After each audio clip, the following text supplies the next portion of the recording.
Olá, queridos ouvintes, a graça e a paz do Senhor. Espero que todos estejam bem e com ouvidos atentos para mais um episódio do Podcast, um programa idealizado pela UMP da Primeira Igreja Presbiteriana de Itabuna. Hoje estaremos dando início ao episódio 25 do programa, onde continuaremos estudando o livro do Evangelho segundo Marcos. Mas antes de dar boas-vindas à nossa convidada do dia, deixa-me apresentar. Meu nome é Maria Eduarda, tenho 18 anos, faço parte da UMP, da Primeira Igreja Presbiteriana de Itabuna, e hoje, juntamente com Luiz e Esdras, vou fazer parte do grupo de apresentadores do programa. Agradeço muito a oportunidade e tenho certeza que vai ser abençoadora. E nessa semana temos como convidada uma das nossas apresentadoras. Seja bem-vinda, Luiz. Amém, Duda. Muito obrigada. Que Deus nos abençoe, mais esse dia, nesse estudo. E também nós queremos também te dar as boas-vindas, Duda. Graças a Deus que você pôde agora fazer parte com a gente, no Podcast. Também creio que será uma bênção, para você, para nós, para os nossos ouvintes também. E que Deus nos abençoe. Amém. Hoje o estudo está em Marcos 5, dos versículos 21 ao versículo 24. Que diz assim: Tendo Jesus voltado no barco para o outro lado, afluiu para ele grande multidão, e ele estava junto do mar. Eis que se chegou a ele um dos principais da sinagoga, chamado Jairo, e vendo-o, prostrou-se a seus pés, e insistentemente lhe suplicou: Minha filha está à morte, vem e põe as mãos sobre ela para que ela seja salva e viverá. Jesus foi com ele. Está com você, Luísa. Amém, Duda. Que bênção, Mais um texto aí que nós vamos poder, graças ao Senhor, tirar valiosas lições. Então, esse relato, meus irmãos, algumas Bíblias traz o título como O Pedido de Jairo.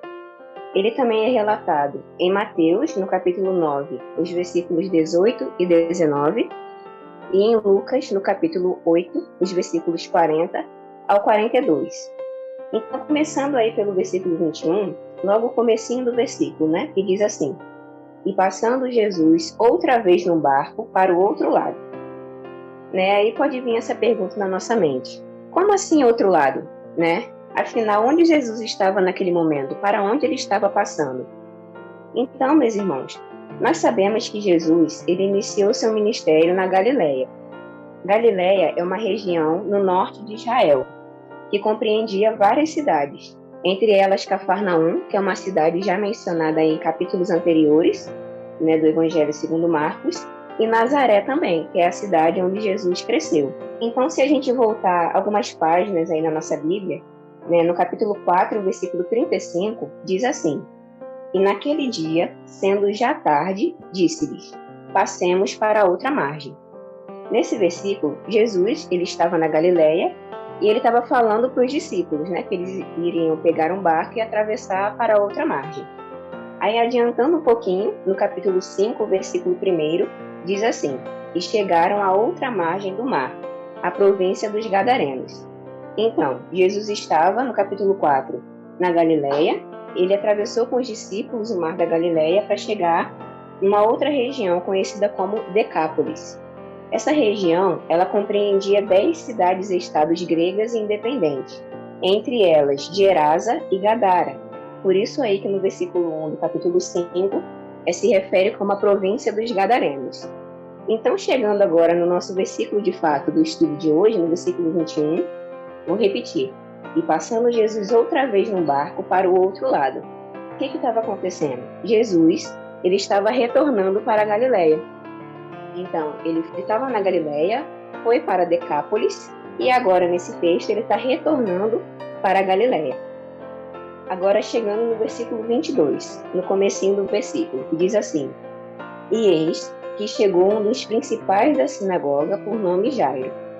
Sinagoga, ouvintes, era o local de culto judaico, ou seja, era onde os judeus se reuniam para ler e estudar as Escrituras.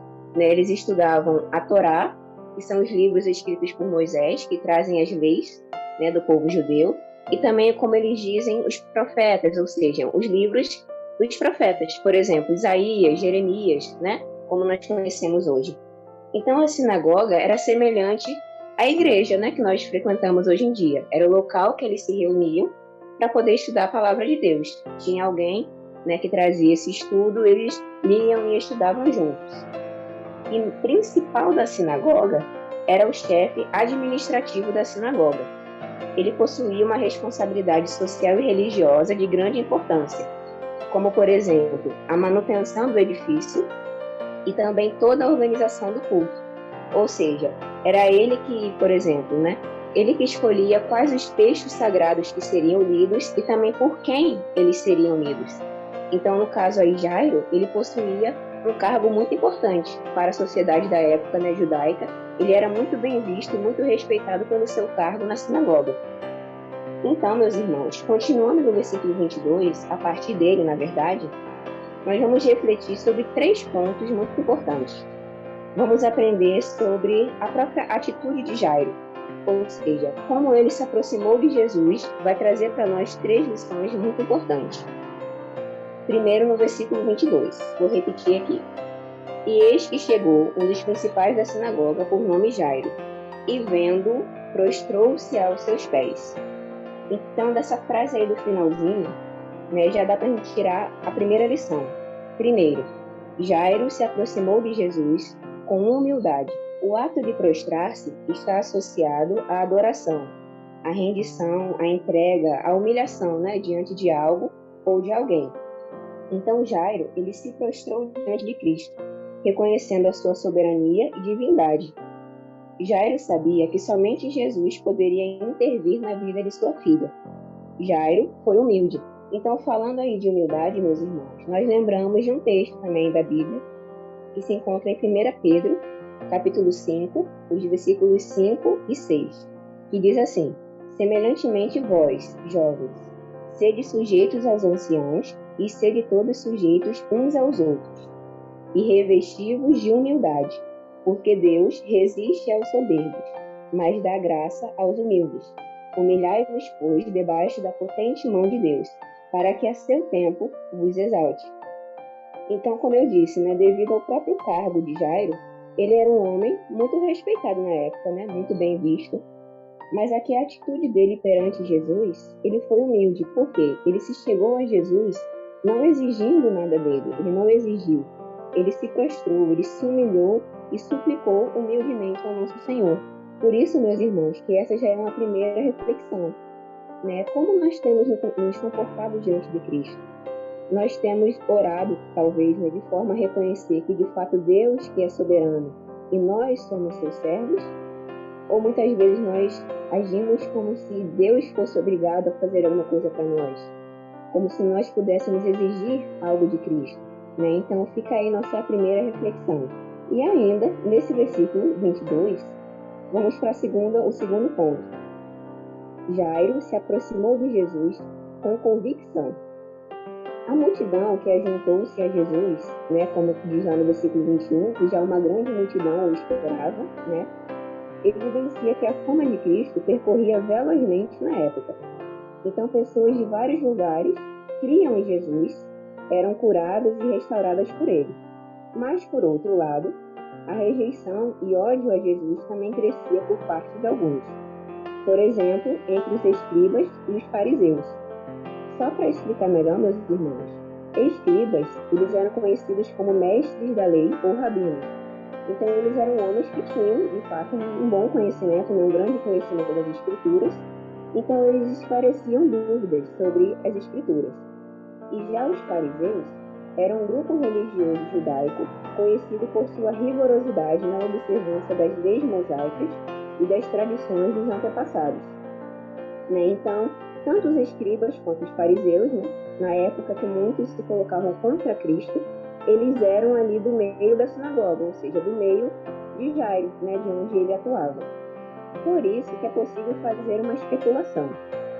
Devido à função exercida por Jairo na sinagoga, ao reconhecer Jesus como Messias prometido e prostrar-se diante dele, Jairo, vamos dizer que ele assumiu o risco de ser ridicularizado e ou discriminado por alguns do seu próprio meio.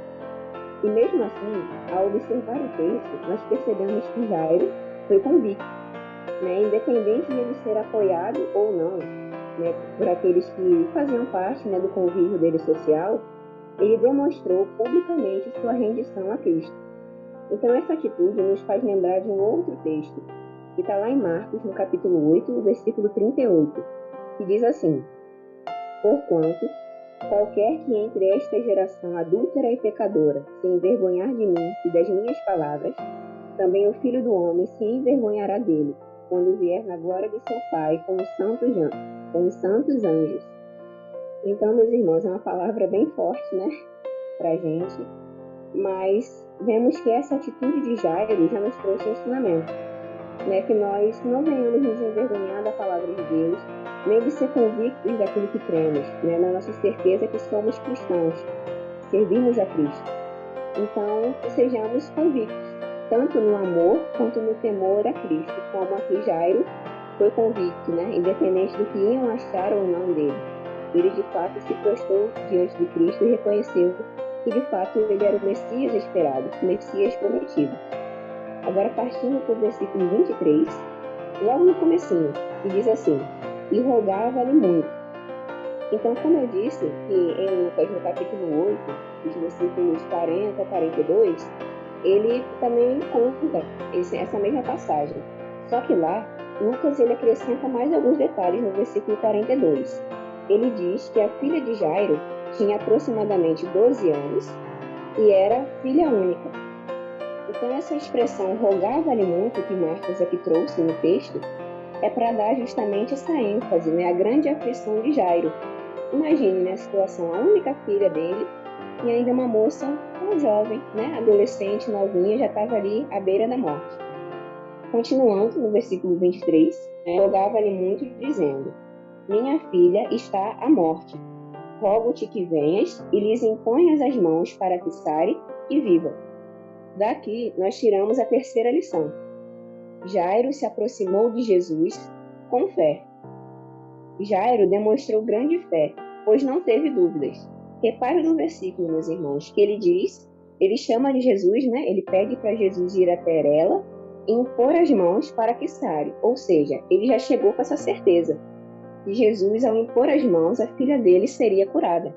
Por isso que essa atitude dele nos chama a atenção. Ele chegou até Cristo com fé.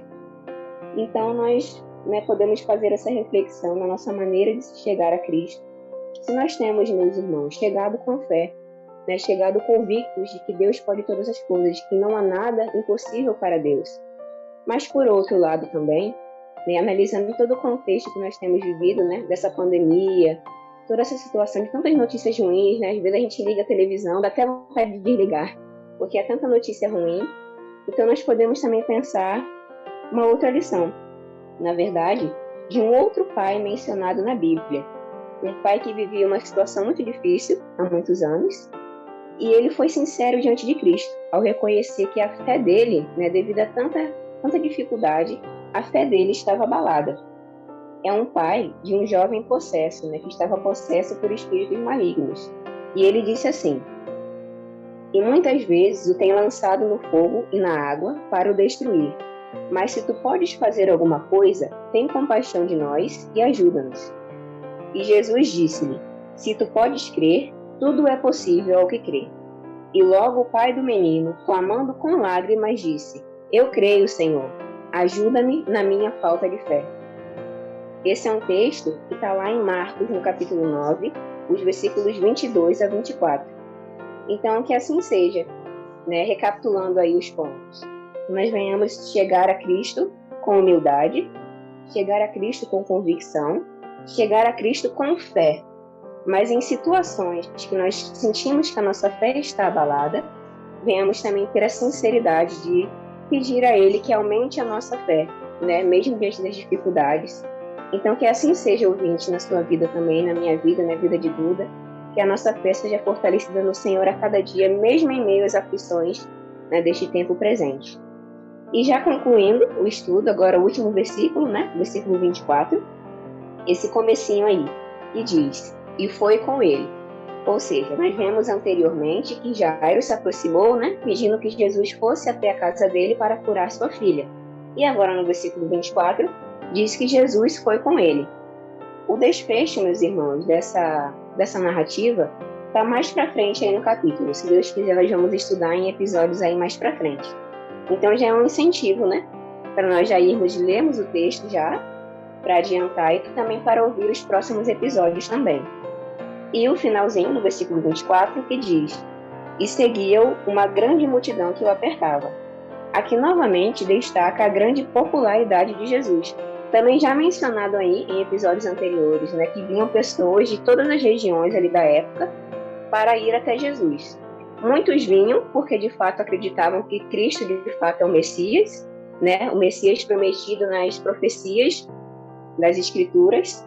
Outros vinham só porque queriam os milagres e outros porque não acreditavam em Cristo, pensavam que talvez fosse uma mentira, ele estivesse enganando o povo. Mas, enfim, esse texto aqui, esse pedacinho do versículo destaca essa grande popularidade de Cristo. Então, ouvintes, que assim seja, que o Senhor aplique essa palavra em nossos corações conforme a vontade dele. E é isso que eu tinha para passar para vocês neste episódio. Amém. Nós agradecemos muito a você por essa palavra. Tenho certeza que foi edificadora para nós, né? E de fato que nós possamos ter fé, independente das circunstâncias, que nós possamos ser humildes e ser convictos, né? Agradecemos também, desde já, a todos os ouvintes que estão aqui novamente conosco para aprender mais a palavra de Deus. E lembrá-los que o próximo episódio será o episódio 26 e será do capítulo 5, dos versos 25 ao 34. Nós agradecemos muito a vocês e para finalizar, eu vou fazer uma oração. Oremos. Senhor eterno Pai, nós te agradecemos, Pai, pela oportunidade de estarmos mais uma vez aqui unidos, Pai, para ouvir mais da Tua Palavra, para aprender mais sobre a Tua Palavra. Te peço, Pai, que o Senhor abençoe cada ouvinte que está ouvindo isso agora, Senhor, que o Senhor possa tocar no coração de cada um, para que nós possamos, Pai, independente das circunstâncias, Pai, ter fé em Ti. Pai, independente, Pai, do que nós estejamos passando, estejamos sentindo, Pai, que nós possamos ter fé, porque nós sabemos, Pai, que Tu é o dono de tudo e nada sai do Seu controle. Então eu te peço, Pai, que o Senhor abençoe cada um que está ouvindo agora, Senhor, dando humildade, Senhor, dando convicção e, acima de tudo, fortalecendo nossa fé. Porque nós sabemos, Pai, que somos falhos e pecadores, Senhor, e não somos nada sem Ti. Te agradecemos por tudo, Pai, eu te peço que continue abençoando a vida de cada um. Essa é a nossa oração. Em nome do Teu Filho amado, Jesus. Amém. Amém. Amém. Deus abençoe a vida de cada um, que Deus continue com vocês e esperamos vocês no próximo episódio. Tchau, tchau.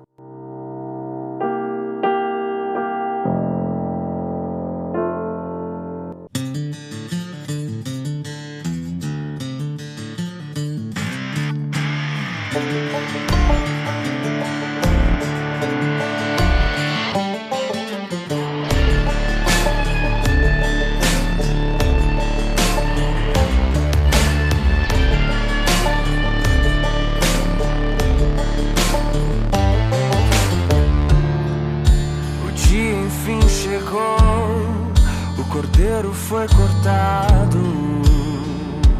Ele vem pra nos visitar. Na porta o sangue está, no crepúsculo da tarde. Ele vem pra nos libertar. Todo escravo será livre, nenhum choro se ouvirá. Toda fome saciada, nossa voz Ele ouviu. Não há Deus como nosso Deus, nossa força e canção. Grandes coisas Ele fez, Seu reino é pra sempre. Não há Deus como nosso Deus, nossa força e canção. Grandes coisas Ele fez, Seu reino é pra sempre.